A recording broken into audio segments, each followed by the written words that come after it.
This morning on Today's Woman, what your nails can tell you about your health, from texture and color to shape and strength. The structure of your nails can actually be a window into your overall physical condition and possibly an early indicator of serious illness. Well, Dr. Susan Evans is the chief of dermatology at the Skincare Physicians of Beverly Hills and a WebMD skincare expert. Dr. Evans, good morning. Good morning. So here's the thing. I mean, I don't think people really realize how much our nails can be an indicator. Are they dependably an indicator? They can be a window into your overall health, and that's why you should examine your nails and notice if there's any changes going on with them, and in some cases get it checked out. So basically we're looking at self-examination that will look at asymmetry, border, color, diameter, or whether they've changed, whether they've evolved. Exactly. Is the nail a normal color? It should be like a flesh color, pinky color. Do you still see the landmarks like the half moon at the base, or are things changing? Is it also widening at the tip of it? Okay, so let's look at what some of the problems could be. For example, there's something you call clubbing,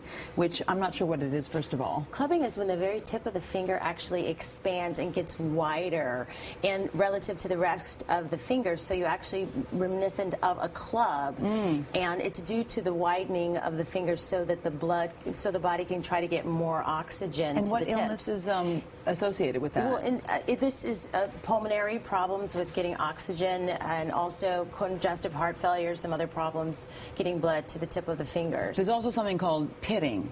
Yes. What is that? That is associated with most autoimmune problems. 50% of people with psoriasis actually have this, along with those linear lines, and it means that the nail is not growing at the regular pace, and there's some defects. So this really means that you've got a psoriasis problem. It does. It could be other autoimmune problems like alopecia areata, other kind of autoimmune problems. So something you should go see your doctor about. You should get it evaluated. There's a possibility that there's something more serious going on. Now, we've also, you're also talking about white nails, when there's kind of a slightly white hue to your nails. These are an extreme example. There can be actually some a little bit less than that, but what does that mean? Absolutely. Well, just a pale nail could be anemia. White nails, 80% of the people that have liver disease actually have that. It could be other problems like hyperthyroidism.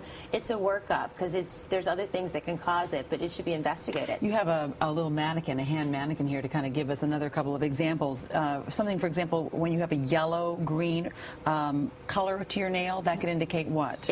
I think that's on our index. Yeah, it's sometimes a normal variation, but when it starts being green and thick and crumbling, it could be a fungal infection, which is very common. About 7% of Americans actually get that. When there is a stripe in the nail, like in this one here, what does that indicate? Well, it could be a normal variation if you're older, but if it's something new and it's widening greater than 3 millimeters, you should go get it checked out. It could be a skin cancer, melanoma. If there is, and that melanoma you're talking about would be under the nail, that would be on the nail itself. Yes. This little white stripe and a little reddish hue in your nail means what? This right. Those are like terry nails, which has to do where the nails you would think would be pink and then white at the tip. It's actually the opposite, and it could be associated with renal failure. Okay, and red and brown linear lines like in this nail here? Those are splinter hemorrhages, which are sometimes associated with endocarditis, infections of the heart. So if associated with a fever and you have these popping up in the tip of your nails, then you should be evaluated for endocarditis. If you can't grow your nails long and you can't, and they're brittle, they break, should we worry about that? Sometimes that comes with age. You may need to add extra moisture to your nails, and it could have to do with your diet, and that's when things that you can supplement. What would you supplement that with? Well, biotin with B-complex is great.